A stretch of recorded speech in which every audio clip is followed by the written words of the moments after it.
Good evening, everybody, and welcome to the David Hume Institute and our last seminar in what we're still calling the spring series, though I suppose we ought to be into summer now. And a welcome return of Professor David Bell, whom you will know did the first half of a commissioned study for us on inequality in Scotland in October, and is now back to do the follow-up study, present the follow-up study just now, and I'll talk a little bit more about that. Our chair for this evening is Tom Ward, and Tom is a great supporter of the David Hume Institute, but also one of the co-funders of the work by David and the team at Stirling University. I said to Tom earlier, do you mind if I mention that you are one of the co-funders of the work? And he said, if it encourages others to fund future work, then please do. So we will take donations on the door going out. The first part of David's study was looking at inequality in Scotland, what it is, what the dimensions of it are, how it affects people in Scotland, how we compare with the rest of the UK and other countries. But we asked him to go further than that because inequality is now a political issue. The First Minister has made it her personal mission to combat inequality in Scotland and poverty in Scotland. So we asked him to look at policy levers and what could be done, what works and what doesn't in trying to tackle inequality. And I think there are some surprising answers in his research, but I'll leave David to explain those to you. So without further ado, David, thank you.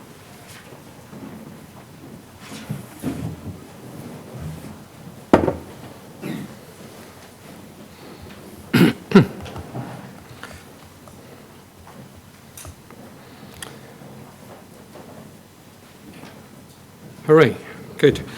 Okay, thank you very much, Ray. It's good to be back again. I originally had 60 slides for this 45-minute presentation, and we managed to cut back a bit, but we have hidden slides that we can perhaps bring up should the relevant questions arise. So, as Ray said, this part of the project has been about policy and how policy might interact with the issue of inequality. And the Scottish Government, as again Ray hinted, has taken a very strong view around inequality in the last few months, saying, for example, that Scotland is currently part of a UK economic modelling society, which is one of the most unequal in the OECD. Inequality has increased in recent decades, and that will continue to have a negative impact on growth and prosperity. And it's recently released refreshed economic strategy, similar sentiments, two key pillars: increasing competitiveness, which has always been there, but now tackling inequality. Reducing inequality is not only important in itself, but is vital for creating the conditions for sustainable economic growth. So now the link is being made that inequality is not important in and of itself, but also that it's part of this wider story that somehow or other inequality is an impediment to growth. And growth has been a central part of Scottish Government economic strategy for a very long time, so it's not surprising now that it's reasonable to say that reducing inequality is a key priority for the Scottish Government. There's a wider debate, and I'm sure many of you have been aware of this wider debate, which has really heated up in the last 12 months. Perhaps the main contributor to that is Thomas Piketty, and I'm not going to speak about him at all. I'm going to speak about some other people. But major organizations like the IMF, like the OECD, like Mark Carney, the Governor of the Bank of England, are taking the view that inequality is disadvantageous to society maybe because it lowers growth, maybe because it acts as an impediment to opportunity. And these are the kinds of organizations that would have gone nowhere near this kind of policy 10 years ago. They would have been advocating labour market reform, which really meant reducing the power of organised labour to some extent and making labour markets as flexible as they possibly could. And now they seem to be rowing back on that, but perhaps they're not quite sure what the policy reaction should be. So the concern really, to elaborate it a bit more than this, is to say that the traditional view in economics was that a rising tide raises all ships. Well, the gains from economic growth in, say, the US and the UK in the last 20, 30 years have been very concentrated, and there is a strong argument that those at the bottom of the income distribution have gained very little. The argument about that inequality being detrimental for growth is around things like lack of investment in education. We now see extremes of middle-class parents investing in the well-being of their education, in terms even of preschool education, which may make it more difficult to untangle this knot. Inequality may stifle motivation and productivity. It may undermine trust in institutions. It may lead to a lack of investment and innovation. We heard this morning the argument that some of the larger corporations in this country are not really taking advantage of the best young individuals because their selection processes are so geared to the Russell Group institutions and the way that people communicate. So there is this issue around lack of investment and innovation, some evidence for inequality as a driver of the recession. There has been a lot of work done about inequality and the slowing down of social mobility, both in the United Kingdom and in the United States. So, changing perspectives on the underlying causes of inequality.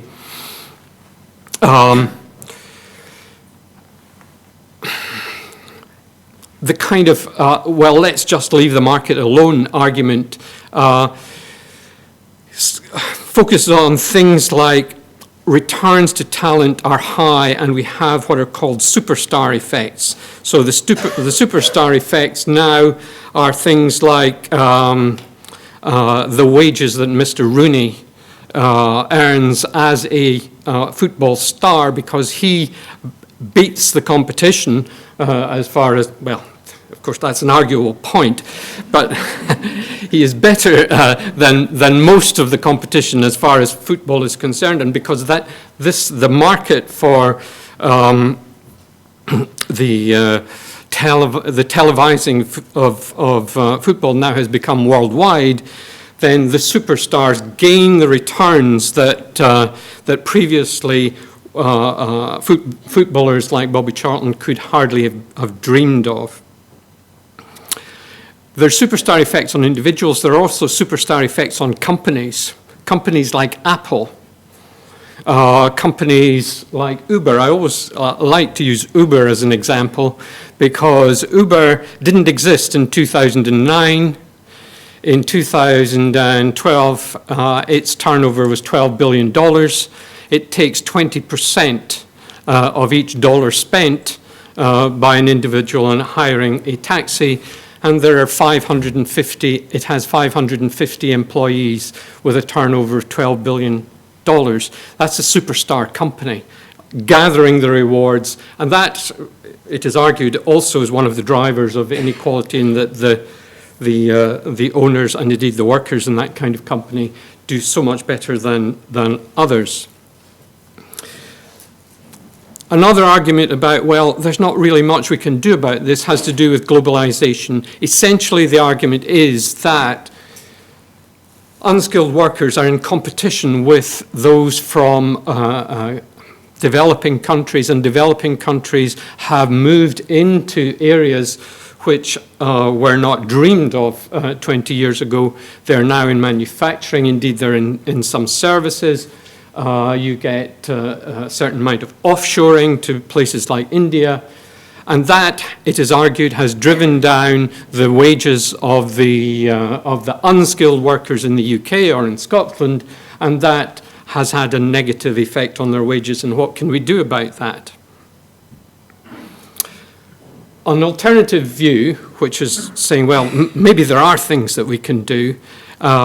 We can look at things where the market perhaps isn't working that well. We can look at things like how is pay set for executives? Does that really reflect their productivity? Do barriers to entry protect some workers' wages, which are leading to increases in inequality? Are there implicit subsidies to certain parts of industry like banks, insofar as perhaps they have an implicit guarantee that they won't be allowed to fail? And does that affect the rewards that workers received? There has been a very significant shift in the balance of power between workers and firms over the last 30 or so years. And there's a question, well, has that had an effect on inequality? And indeed, has that had a detrimental effect on economic performance? Because there are countries where workers have much more power, like Germany, which don't seem to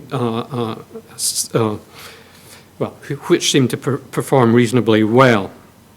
There's another argument, and Stiglitz puts this now pretty strongly, that the democratic process may be subverted to advance the interests of those with market power. And his quote is that those who were opposed to the Affordable Care Act in the States, which was Obama's healthcare system, spent more than $100 million in opposition to his reforms.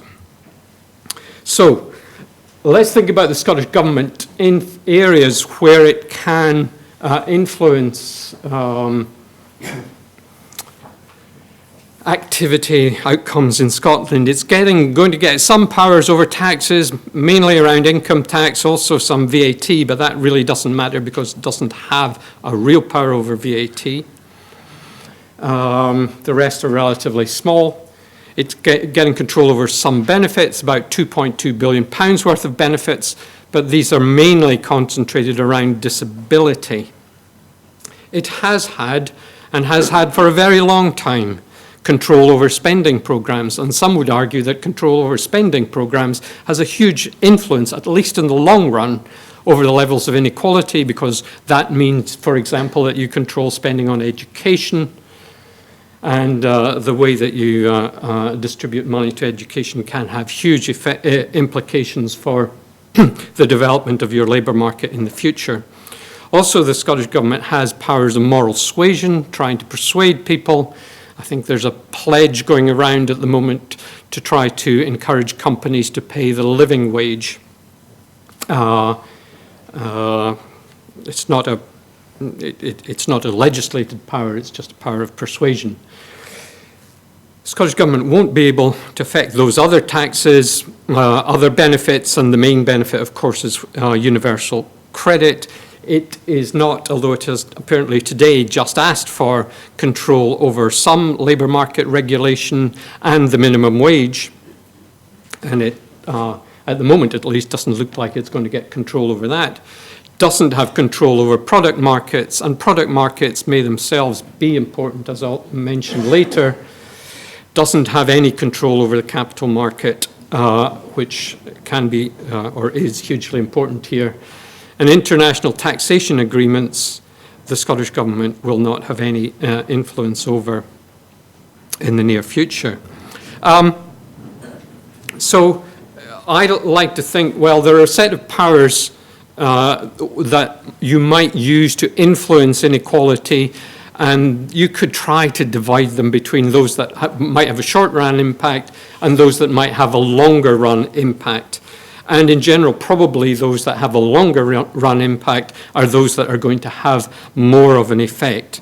So powers and changes in taxes and benefits and moral suasion may have some impact, but our work has tended to show that taxes and benefits in particular are not going to change the levels of inequality, because what really matters is the pre-tax differences in incomes across individuals and households. Monetary policy is important, and you may be a little surprised that monetary policy is in as an issue in relation to inequality, but monetary policy, like quantitative easing, really a whole lot of that money went into asset prices, and asset prices mainly benefit those who hold assets like expensive housing or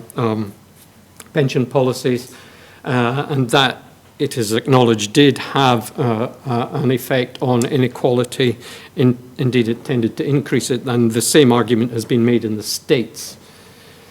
In the long run policies, labour market regulation, some spending, thinking about the product market, well, I'll come on to that, I think, maybe when I talk about Stiglitz and the capital market and taxation agreements. These are really things to think about probably over the longer term, and certainly it will take a very long time to agree any international taxation treaties.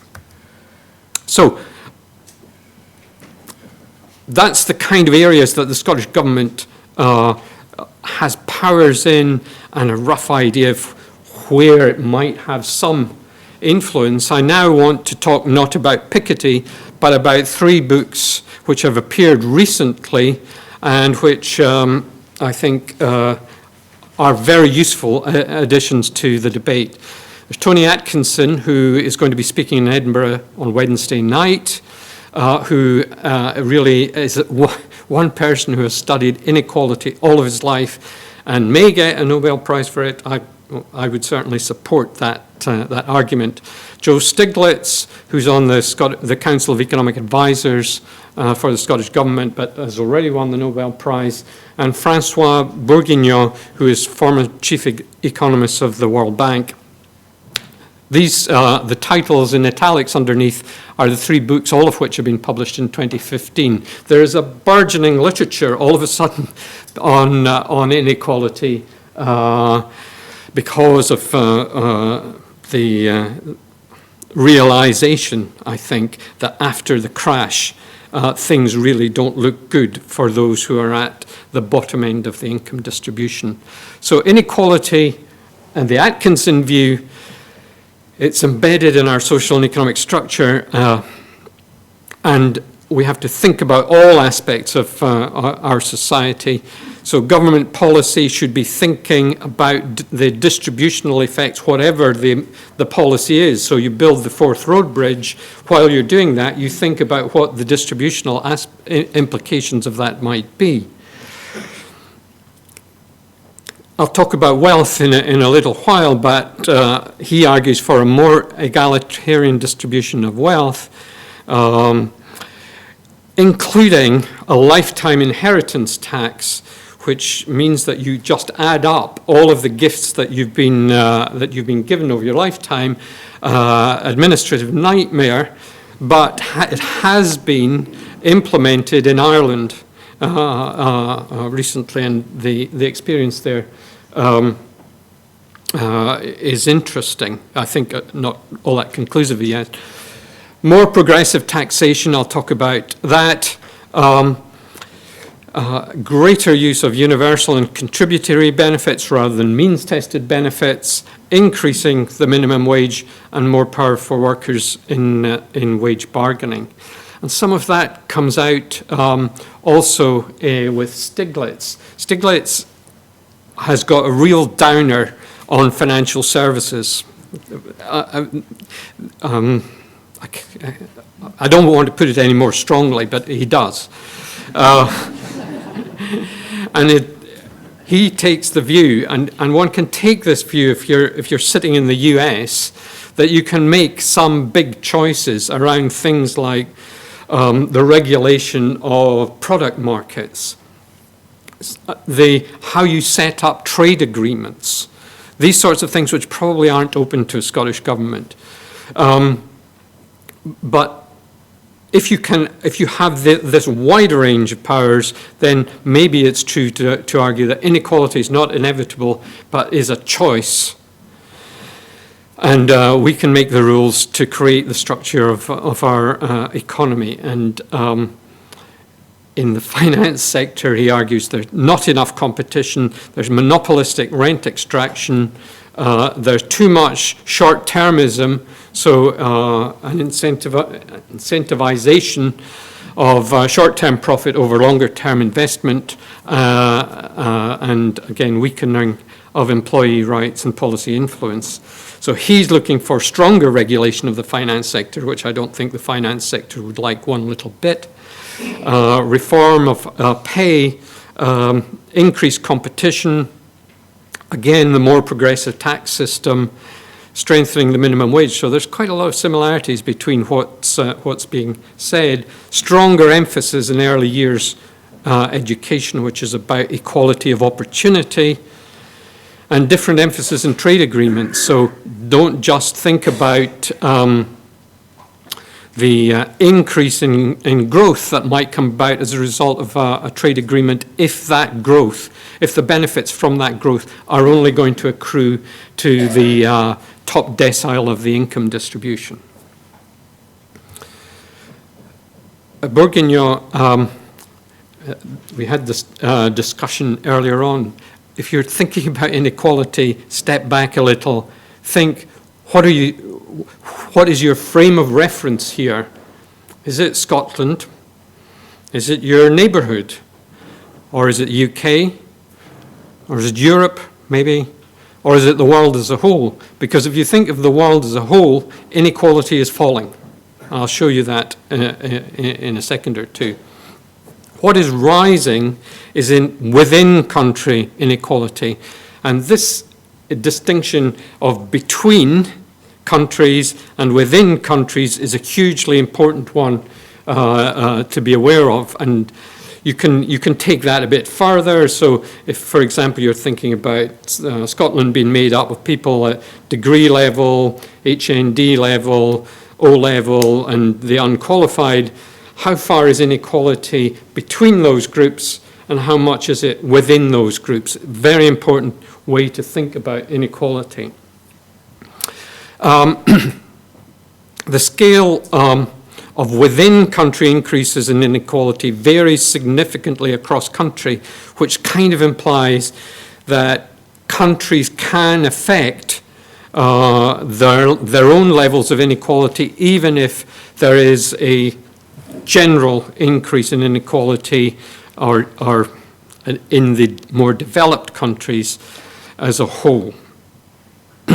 The drivers of this, globalization, so increases in trade, technology, financial liberalization, the rise of superstar markets, and again, rent extraction, which means people taking or being rewarded over and above the value of their input to production.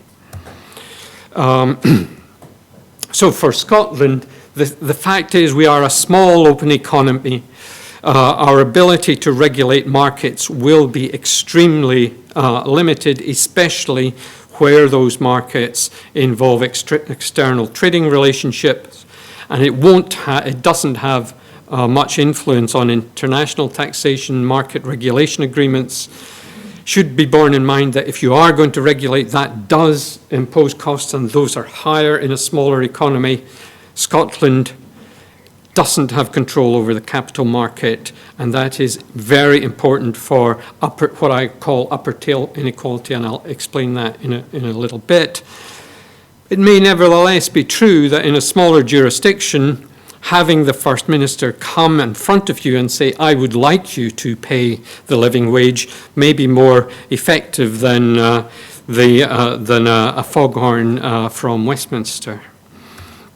So let me just talk a little bit about the detail, because so far I kind of assumed that people know what inequality is, and those of you who are at the last talk, maybe you do.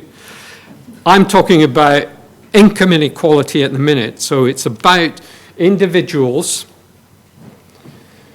or households who have an income distribution. This is an income distribution for Scotland. It's hourly wage. So this is the spread of hourly wages between £0 an hour and £50 an hour. I've cut it off at this point, and the peak rises where the greater proportion of workers are located within that distribution. I've shown the minimum wage where I've shown the minimum wage and the living wage where they occur in the distribution. If you've got a distribution, though, and you're looking for one number to explain inequality, you're not going to capture all of the dimensions of inequality. And there are a number of statistics that are quoted, but some of them miss some of the more important developments that have taken place, especially in the last 20 years or so. The best known one probably is the Gini coefficient, which takes account of all parts of the income distribution and is really a measure of how different the distribution is from perfect equality, where everyone earns the same amount. That would be a 0 Gini coefficient, and 1 would mean complete inequality, where only one person earns all of the income. Percentile ratios measure the difference between a particular point on the distribution, say the 90th percentile and the 10th percentile. So that's a measure of the gap between the rich and the poor. And then Atkinson has developed his own measures. And there are a set of measures which we call decomposable measures, which means that they can figure out the difference between a between and a within measure of inequality. It's also important to think about hourly, weekly, annual, or lifetime earnings. It's also important to take account of non-wage benefits. So someone may be paid quite poorly, but get quite a generous pension contribution, say. Important to think about the individual or the household, so you may recommend that everyone gets the living wage, but actually how that pans out at household level may be quite different from the way that you expect.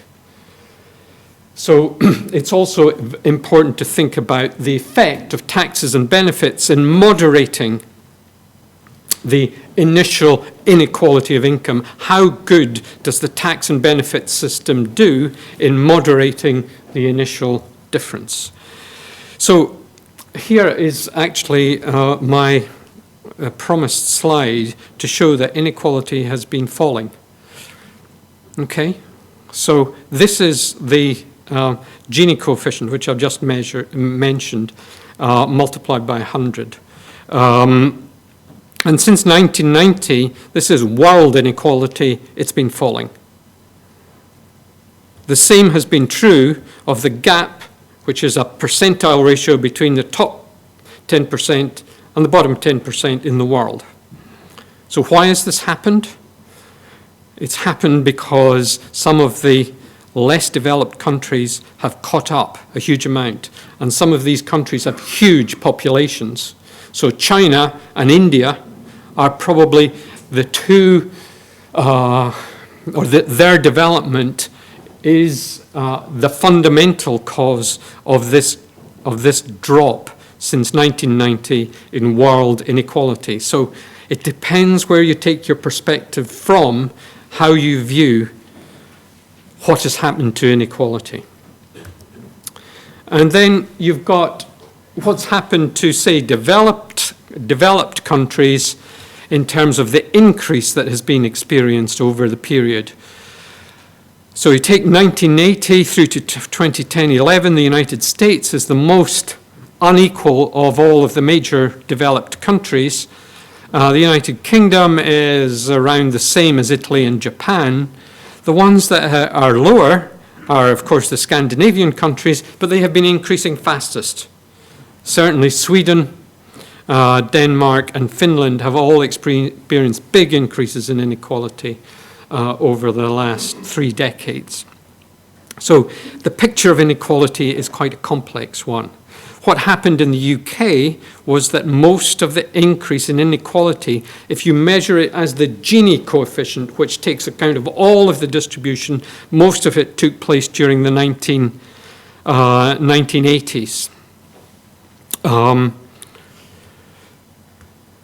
But if you look at what has actually happened to the income distribution, to real incomes, their change between 1997 and 2012, it's much more complicated than that.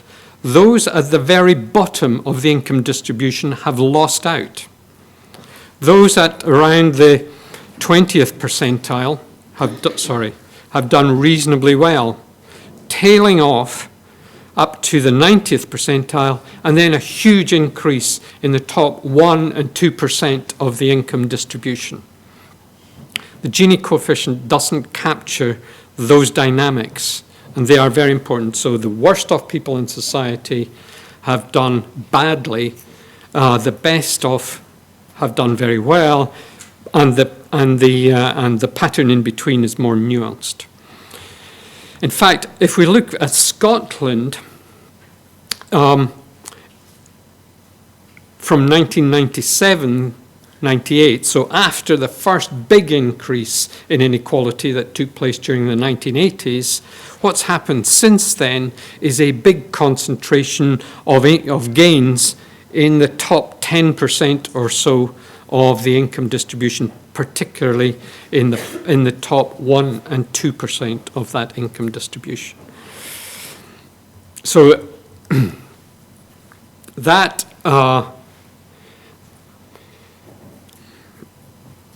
increase, 80s and early 90s, arguments around deindustrialization and technological change, financial deregulation, labor market deregulation, and a reduction in the top tax rates. Since the late 1990s, what's been happening has been continuing technological change, has a huge impact.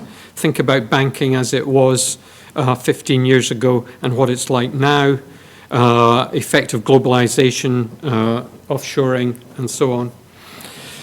We've also seen a big change in the labor market, so change in part-time employment, temporary employment, a huge increase in self-employment. All of these have tended to keep the momentum of increased inequality going up, but the introduction of the minimum wage, an increase in in-work support, the tax credit system, has helped at the bottom end of the income distribution to moderate inequality, but also benefits for pensioners in particular, some for families, but also pensioners, has moderated the increase in inequality. So let me just go on and talk about wealth. So I've talked about income. We didn't talk at all about wealth in our last talk, and one of the things about wealth is it's important because it gives people access to opportunities that those that are less wealthy might not be able to. This is one way of showing that wealth is in fact more unequally distributed than income is. So how do you explain that? Well, along the horizontal axis here, I've got the cumulative percentage of households, and on the vertical axis, the cumulative percentage of wealth or income. So you look at total income, look at that point there. So 80% of the population are below this point. So the top 20% of the population have, come back, 50% of the income. Top 20% of the population have 50% of the income. That top 20% have 64% of the wealth. Reading from the top here, going downwards, I've got about 64% down for the last 20% of wealth holding households. So wealth is quite unequally distributed. And this is true because they've broken down these figures for Scotland. It is true for Scotland broadly the same as almost all other UK regions, with the exception of the southeast in particular and London to some extent. So this is the upper quartile ownership of wealth in the UK, in Scotland rather, 2010 to 2012. £400,000 puts you, or above, puts you into the upper quartile. In the bottom quartile, you've really got relatively little in terms of wealth, and the median is about £160,000. Not so unequal as the rest of the UK, but about the same as regions like the West Midlands and the North East. Interestingly, Scotland does worse in wealth terms than it does in income terms. So it's about third in terms of income, but the median wealth in Scotland is it's in the bottom quartile of UK regions. Why is that? It's kind of easy to explain why that's the case, because Scottish housing is not worth as much as housing south of the border. Because when you look at wealth and break it into its component parts, property, the blue part of this line, matters a huge amount. So property is very important in the wealth of the top decile of wealth, almost as important as pension wealth. So pension wealth exceeds property wealth for the top 10% of the wealth distribution, but property remains very important. So that brings me neatly on to property taxation, because if you're thinking about the Scottish Government, this has been an area that we have had the power to do something about since the Scottish Government came in. What we've got is council tax. Council tax is a mixture of a property tax, an income tax, and a poll tax. I'll explain that if people want to know, but that's correct. Land and building transaction tax, which is our other tax on property, is a disincentive to mobility. It's bad for the labour market. It's a stupid tax. So the Scottish Government can do stuff here. So if you think about property wealth, which I was discussing in the last slide, what aspects of property wealth should be taxed? Well, you might argue that the consumption value of housing should be taxed, just as the consumption value of your car, because you pay VAT when you bought your car, should be taxed. So should you be paying a tax on the rental value of your property? Well, there's a reasonable case that you should do that. Should you be encouraging people to invest in property as a way of making a capital gain? I don't think that actually helps the productive capacity of the economy, so I might make a case that capital gains on housing transactions should be taxed. This may well have not very great effects on the housing market, but maybe that's a price that we have to pay. let me just show how bad a council tax is as a measure or its relationship to housing wealth. So what I've got on the horizontal axis here is the Band D council tax, which is around £800, I think. I might be wrong on that, as a percentage of the median house price across Scotland's local authorities. So a Band D council taxpayer in East Ayrshire or Inverclyde is paying about 1.3% of the value of their house each year in council tax, whereas somebody in Edinburgh City of is paying less than 0.6% of their housing wealth as part of their in council tax, and it's even less for East Renfrewshire, East Lothian and Aberdeenshire. So whatever this tax is, it's not related to housing wealth.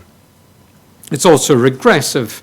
So the proportion that people pay in relation to their household income falls fairly steadily from the first income decile, who are paying around 0.6% of their income, down to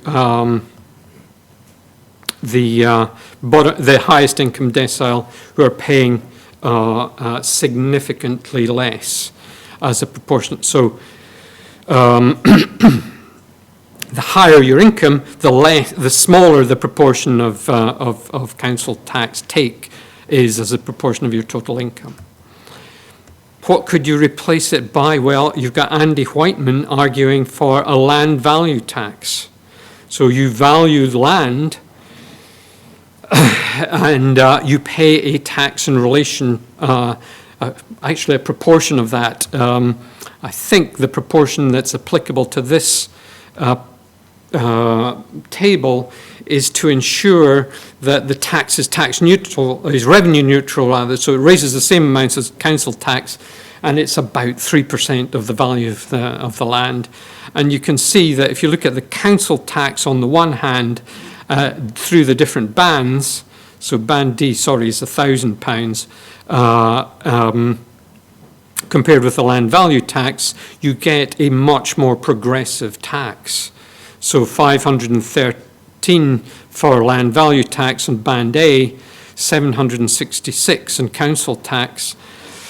Band H is 2,298 under land value tax.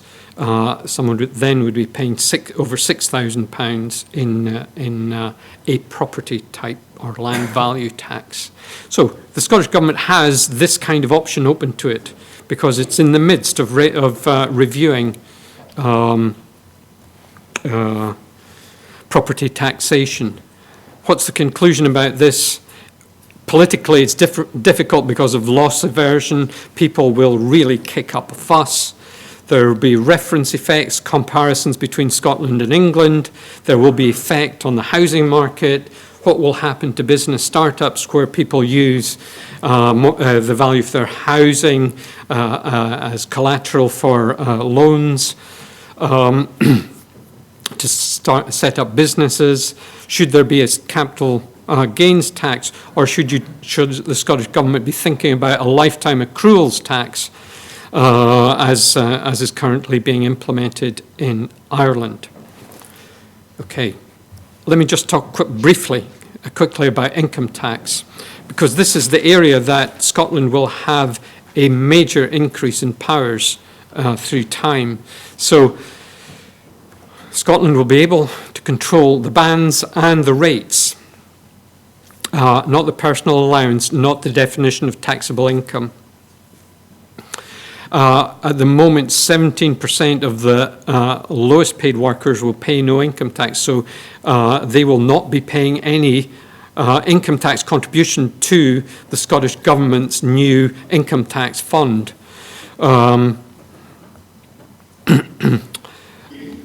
actually, the more that the personal allowance rises, the less progressive tax rate, the less progressive taxes are. Scotland could, and this has already been discussed, increase the additional rate to 50% from 45%. This would only affect 0.5% of Scottish taxpayers, 0.3% of the tax-paying population who pay the additional rate. This would have virtually, what you care about is the Gini coefficient, this would have virtually no impact on that as a measure of inequality. So you might or might not get additional revenue. It's questionable whether you would get additional revenue, but you wouldn't. It would have no effect in terms of reducing measured inequality. What we have seen in recent years is that those countries that have cut their tax rate most have been the ones where the income share of the top 1% has increased most. So the UK and the US, so from the 70s, have really cut back on their marginal rates of tax. But it's in those countries where the gains have been strongest in terms of the top 1% increases in income. Other countries, the marginal rate in Germany has hardly changed, and the share of the top 1% in total income has actually declined. So clearly, some interaction going on here, maybe some diversion of effort into ensuring that tax rates fall as a mechanism for increasing disposable income. So the implications of returning to higher marginal tax rate remains uncertain. Most countries are in the 40 to 50% range. Bourguignon argues that in France, and I think this is acutely felt in France, going any further in increasing taxes may just end up with shrinking the tax base because individuals move out, and indeed many people have moved out of France. There's also the issue of, well, should the Scottish Government also be able to tax capital if it's getting to tax income? Because for the top 1%, actually, they can accrue income through capital just as, in fact, possibly more easily than through income, and capital is taxed typically at a lower rate than income is. Labour income is. That's because capital is basically more mobile than labour income is.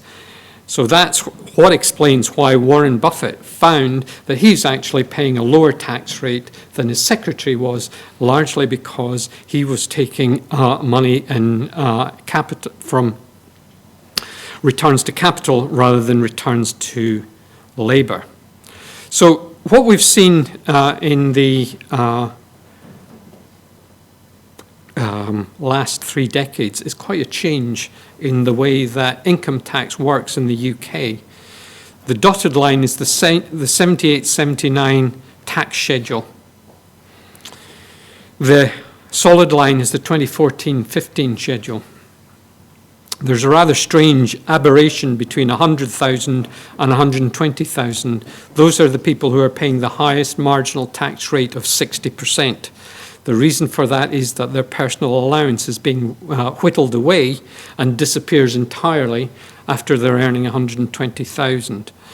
After 150,000, the additional rate kicks in and they go up to 45%. Between about 43% and 100, they're on a 40% tax rate, and before that, a 20% tax rate. So what you see when you compare the 78-79 tax schedule with the current one is much higher tax on the low paid, and then a much more stepped progression, short bands, small increases, and a much higher marginal rate of over 80% in 78, 79. And that has come down massively, which goes back to my previous slide. But in principle, the Scottish Government could, apart from affecting the personal allowance right down here at the bottom, it could introduce such a schedule if it wanted to. And the UK is a little bit different in that there's a huge gap between where people start paying the top marginal rate of tax, if you think of it as how that relates to the average wage.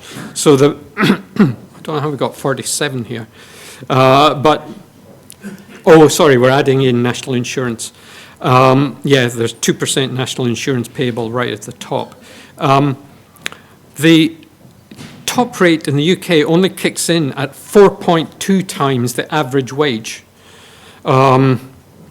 Whereas in the Nordic countries, you see the top rate kicking in much more early, 1.6% in Norway. So huge difference between the UK and the rest of, and Scandinavia in that respect, which partly explains the differences in overall tax revenue. The Nordics are not earning a increased tax revenue by having massively higher marginal rates. They're stepping up more quickly towards that top rate. People on more modest incomes are being hit earlier on with higher tax rates. It's open to the Scottish Government to do that. Let me just, because I know time is pressing, talk finally about, if we go for a completely different tax structure, will we get the kind of mechanical increase or possibly decrease in tax revenues that might imply? So if you go up from a 25% rate to a 50% rate, does that mean you double the revenues? Well, of course, it doesn't mean that, because it depends on the behavioral response to changes in income tax rates. And that's something which it's pretty difficult to come to a conclusion about. So how will people react in Scotland to, say, an increase in the tax, in the additional rate from 45% to 50% if that tax increase doesn't take place in the rest of the UK? Will they move? Will they drop out of the labour market? Will they do fewer hours? Or will they just carry on regardless? Huge question to which we don't really know the answer, but this is an interesting paper that I just came across. This is the difference in state income tax rates across the United States. So they vary from 0. My friend David, I know this is correct because my friend David Blanchflower lives in New Hampshire, and it has no state income tax. I don't think that was the reason he opted to go there. I don't know. And you get a huge variation. California is about 10%. So a variation from 0 in Nevada to 10% in California, just across the border. So they are living with that kind of differential. Could Scotland live with that kind of differential relative to the rest of the UK? Question is, well, how would people react? And that map was drawn from this paper, which has just come out, and they were looking at highly skilled people and whether these differences in tax rates affected their location decisions. And the answer was, yeah, it probably does. It looks like it will have some kind of effect. Now, we can't really generalize from a finding like this around skilled workers. It is an area of huge controversy and no absolutely clear evidence, but clearly there's a need for caution if one was thinking of, say, reverting back to the 1978-79 schedule of rates and bans. So, just to conclude, Scottish Government has or will soon gain significant fiscal policy levers with which it might address inequality. There may be scope for reform of land taxation and income. We don't know what behavioural effects of taxing labour income uncertain. We can't do experiments like true scientists can do unless people want to volunteer to pay a higher rate of tax for a while, and we'll see how they react to that. There's limited scope for addressing low pay and poverty because the benefits that the Scottish Government has got control over and the fact it hasn't got control over the minimum wage means that there isn't a huge amount that can be done around that. The powers for addressing market inequality are limited. That's the pre-tax incomes. The Scottish Government doesn't have much power to influence those because those are influenced, I would argue, by things like product market regulation. How do you regulate, for example, the banking sector? I have an excellent colleague who's a behavioural economist who keeps talking to me about things like loss aversion and reference effects. The political barriers to some of the changes, say for example like that of introducing a land value tax, I think will be quite considerable because the losers always tend to shout louder than the gainers around major change in taxation, and there will always be this reference community just about 100 miles south that people will be drawing comparisons with and seeking to get the best possible outcome for themselves on the basis of such comparisons. I have some stuff on education, and we had some stuff on low pay, and we're happy to answer questions on that, but I'd better stop there. Okay.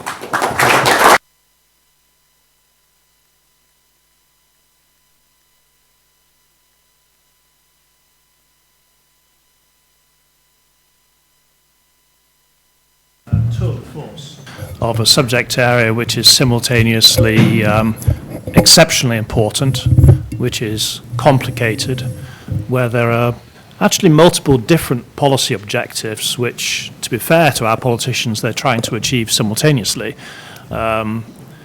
Reducing inequality is not the sole object of government policy in these areas. There are other objectives as well which can sometimes pull in conflicting directions, and covering a series of policy areas which, frankly, become quite emotional. And I think, as David perfectly rightly stressed, the losers from policy changes will invariably take to the streets more quickly than the gainers will write in to thank you.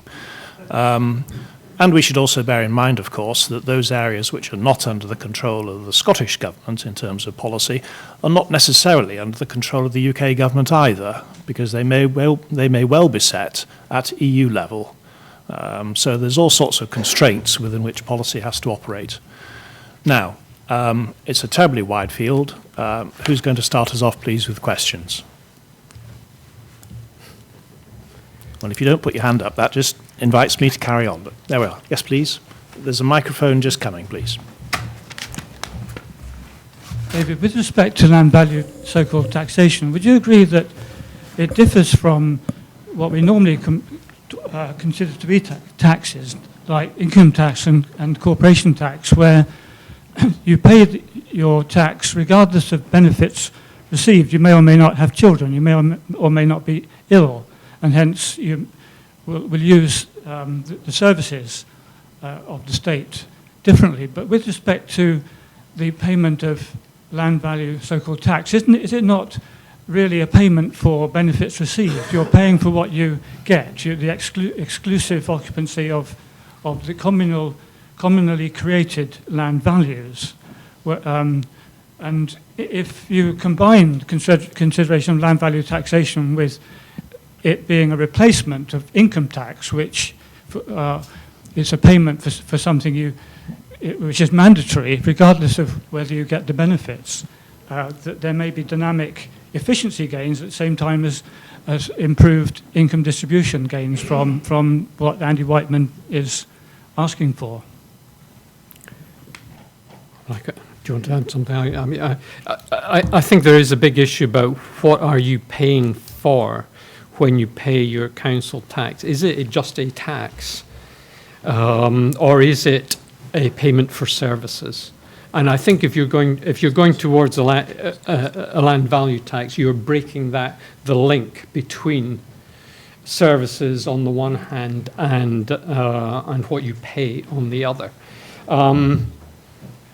I think if you're going to go down this route, you've got to accept that the political case for that would have to be made, and it's a particularly difficult one because I think most people think of what they pay to the council as something that they pay for the refuse collection and the schools and so on.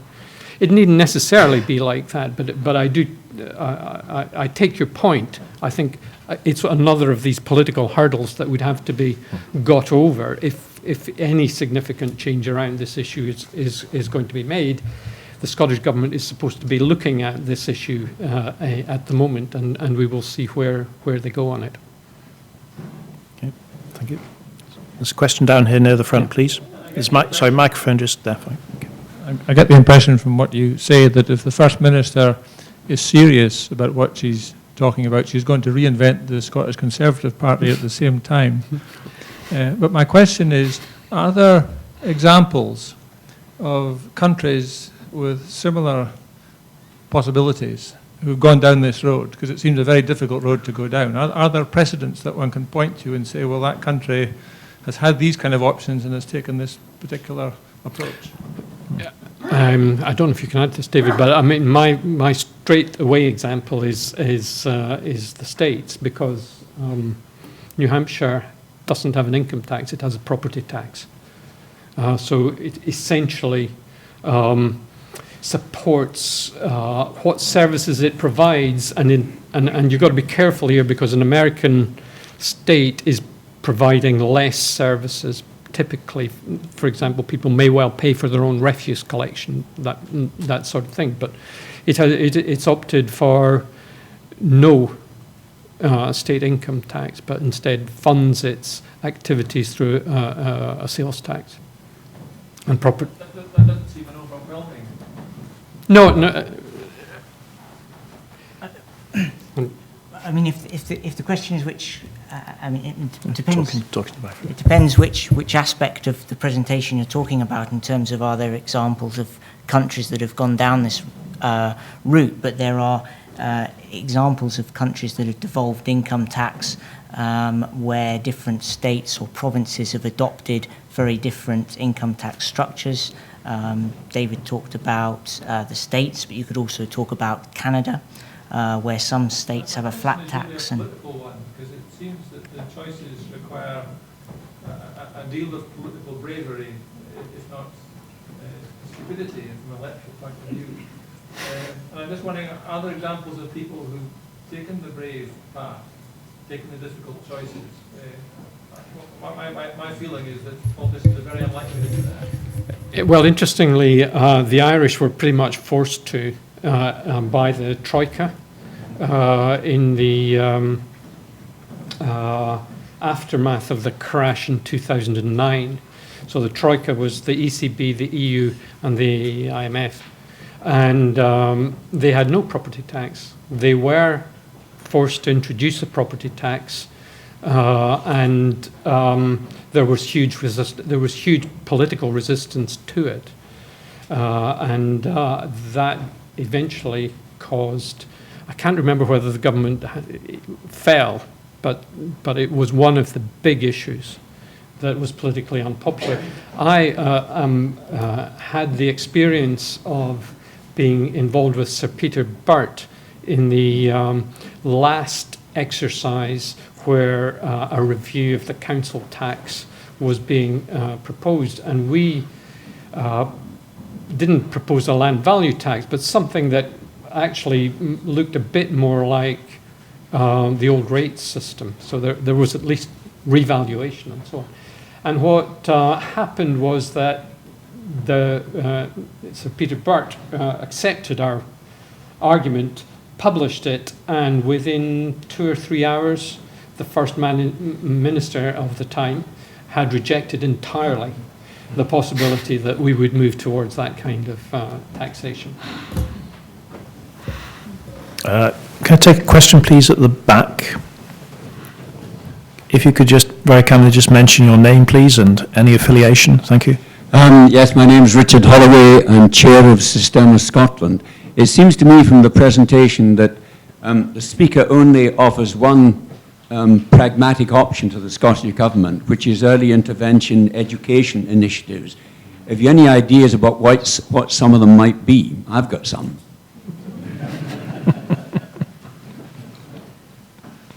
Well, I mean, I didn't mention early intervention. I was ready to do so. You must have implied it. Yeah. So yeah, there is all of the people that I mentioned, Atkinson, Bourguignon, and Stiglitz, talk about early intervention.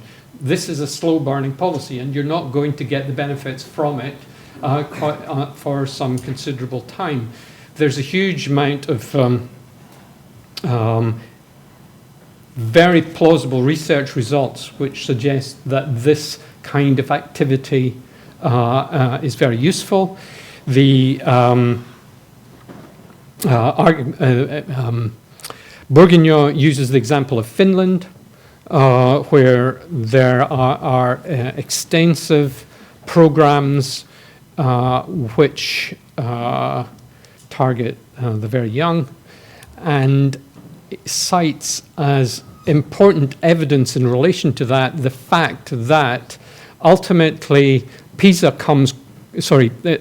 comes quite close to the top of the PISA league tables, and there are lots of economists who argue that those matter, but also that Finland has a very, very small variance around the PISA scores, which is considered by the OECD to be highly desirable, whereas Scotland, we have a huge spectrum of attainment. And that's one of the big issues that the Scottish Government has highlighted. There's lots of experiments being done by University College London around different kinds of intervention. There's a guy called Ottanasio who's doing work all round in experiments about what kinds of early years interventions work, and I'm happy to share his details with you later. So there's a question, please, Yeah. near the front on this side.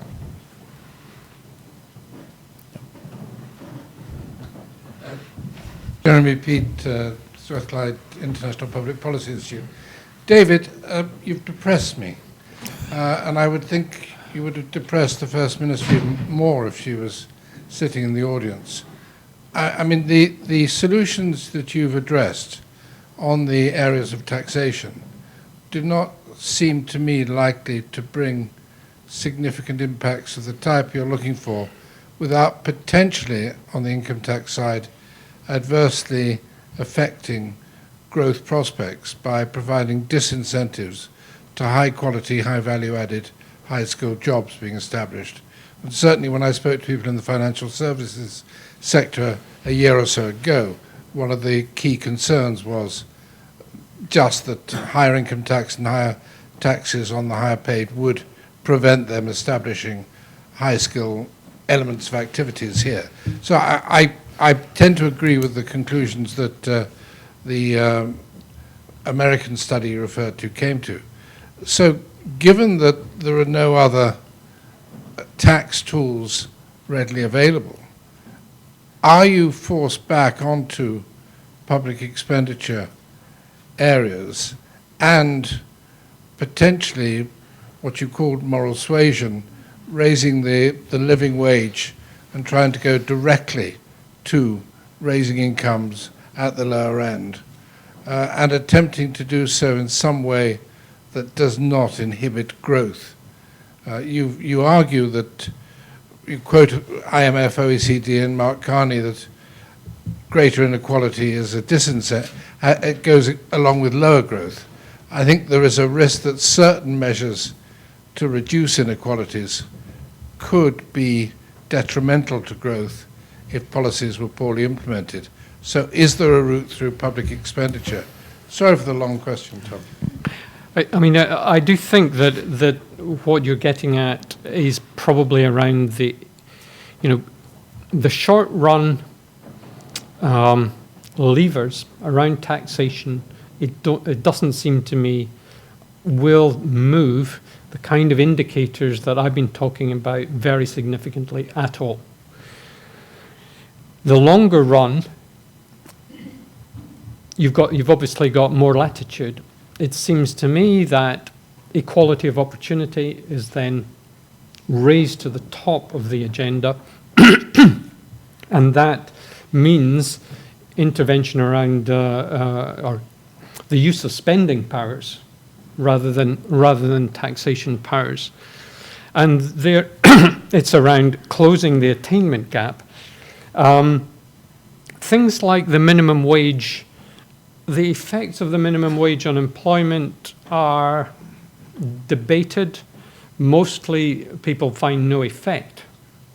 And there's a case that actually if you pay people more, then that's an incentive for their employers to raise their level of productivity, and productivity is an issue, as you well know.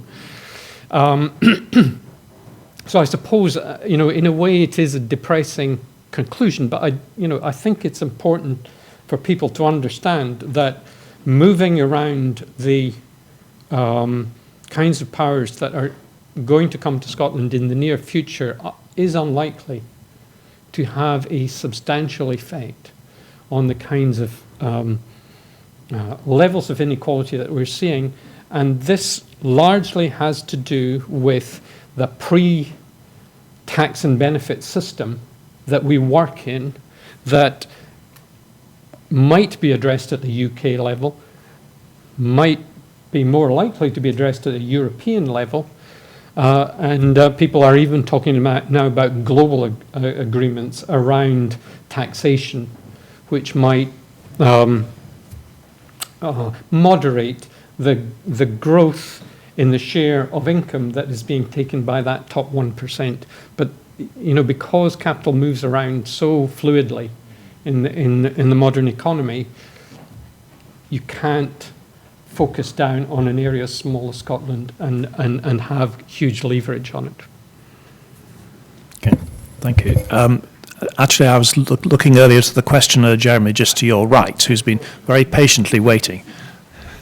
Yeah, there was a question derived from your graph from the States as well. I recall that the States have different sales taxes as well. In your last lecture, you talked about the interaction between taxes on consumption and income.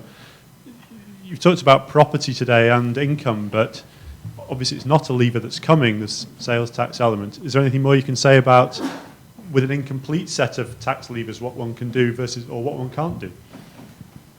Clearly, most government, or many governments, have shifted their focus on taxation from direct taxes to indirect taxes. So we've seen that graph for marginal rates of income tax just come plummeting down, but at the same time, I've forgotten what sales tax before the precursor to VAT was relatively low, and it's moved up now to around 20%. And of course, it is much more regressive than is income tax, because everyone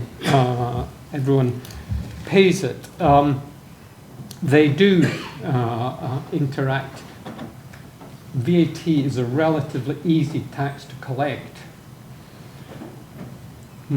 relatively difficult to avoid. And so it seems, it's unlikely, it seems to me, that we will see any great shift back towards a direct taxation. What the Scottish Government is going to get is half of the revenues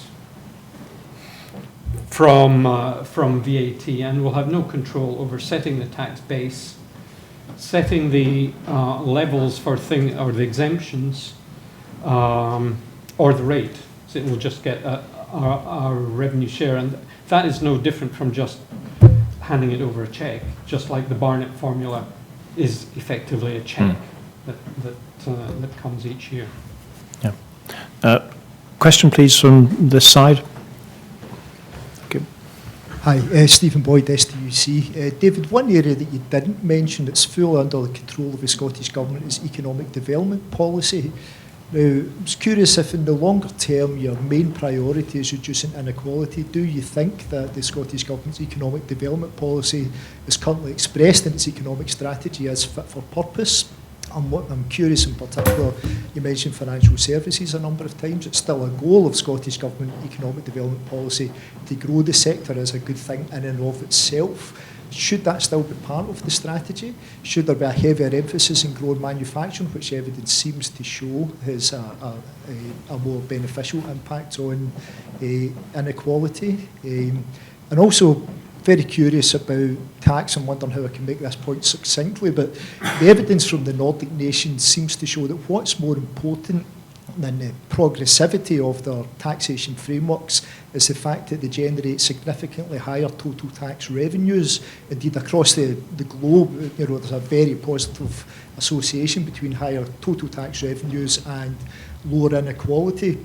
And is any government that doesn't aim to increase total tax revenues to a level round about that of the Nordic nations, can they ever really be serious about reducing inequality? Okay, I'll have a start on that. Firstly, on the tax point, agree that one of the big issues here that maybe we didn't talk enough about is that one of the issues in the UK is that the tax base has been eroded over time. So in other words, there are lots of ways that people can avoid paying income tax, I mean legitimately according to the rules, but things around pensions and so on. And one of the reasons why the Nordic countries are able to have higher rates of income tax without apparently detrimental effects on growth is because there isn't so much scope for avoidance. So any policy around tax also has to go hand in hand with issues around broadening the tax base and limiting those opportunities. I think, trying to remember your other points, certainly in terms of economic development, the report does go into lots of things that we didn't get a chance to talk about in the presentation, and certainly in terms of economic development, there are things in relation to improving competition, which will be very important through, for example, improving access to finance. We touch on perhaps there's a greater role for cooperatives in the Scottish economy and support on that side of things. And certainly what we're not trying to give the impression in the report, we're certainly not trying to say that the financial services is in itself a problem here. There are issues around some of the ways in which the sector is regulated, but I don't think we're trying to say that the sector in itself is problematic. Yeah, I mean, just I had a conversation earlier today about economic development, and it does seem that the one thing that the policy at the minute is doing is trying to get winners in certain sectors, and high growth companies. Many of these companies don't have many employees, to be honest. They are relatively small. It's a bit like the Uber case. That's, in a way, well, would you want an economy that's comprised of lots of Ubers is an interesting question. There are all kinds of reasons why you might not, which have nothing to do with their their economic behavior. But if that's the case, that the economic development policy is going to capture companies that will grow fast, add, increase value added relatively quickly, there isn't actually going to be much effect on inequality because they are not, and I don't think it's claimed, these kinds of companies are relatively few and far between in Scotland, and they don't employ a lot of people. A question from a lady near the front, please. Yeah. Hi, Sue Welburn, University of Edinburgh. How concerned are you by the Moretti study with the US, where you can clearly see that higher taxation leads to scientists leaving and making the choice not to locate in that state? And what do you think the lessons are for Scotland from that study? Well, I just think economists always talk about incentives, and people respond to incentives not maybe in the way that Homo economicus might suggest, but it's pretty important not to write them off. So,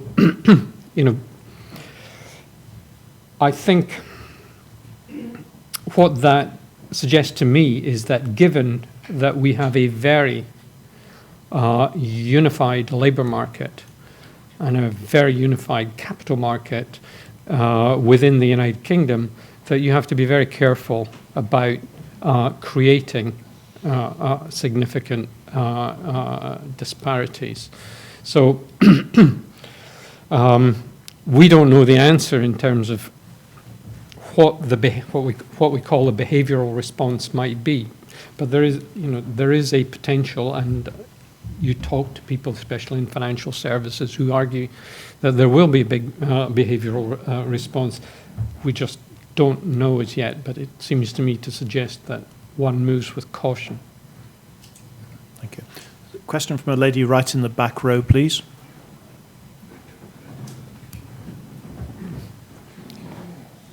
I'm Liz Bardell. I work in the Scottish Parliament. I wonder if the panel speakers might take a moment to imagine that they're politicians and ask them how they would present their very limited range of policy options to gain more equality in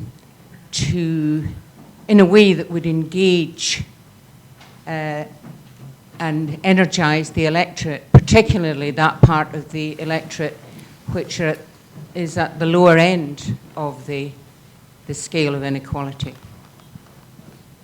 How might you present your case?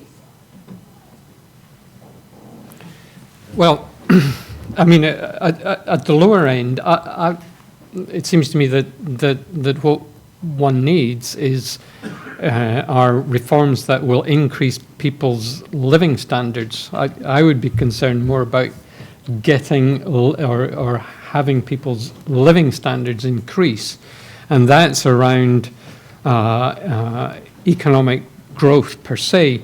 Things like the land value tax, the people at the bottom end of the income distribution are actually going to gain from that. So I showed Band A and Band B. Council tax payers are actually gaining from that kind of policy. So I think it is difficult. You have to. There's the moral suasion argument.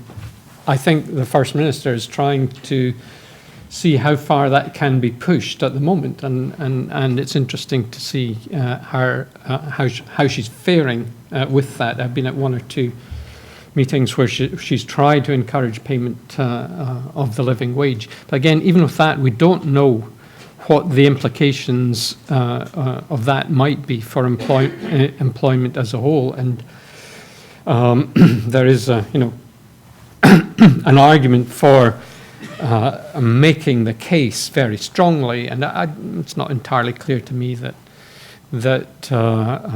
people are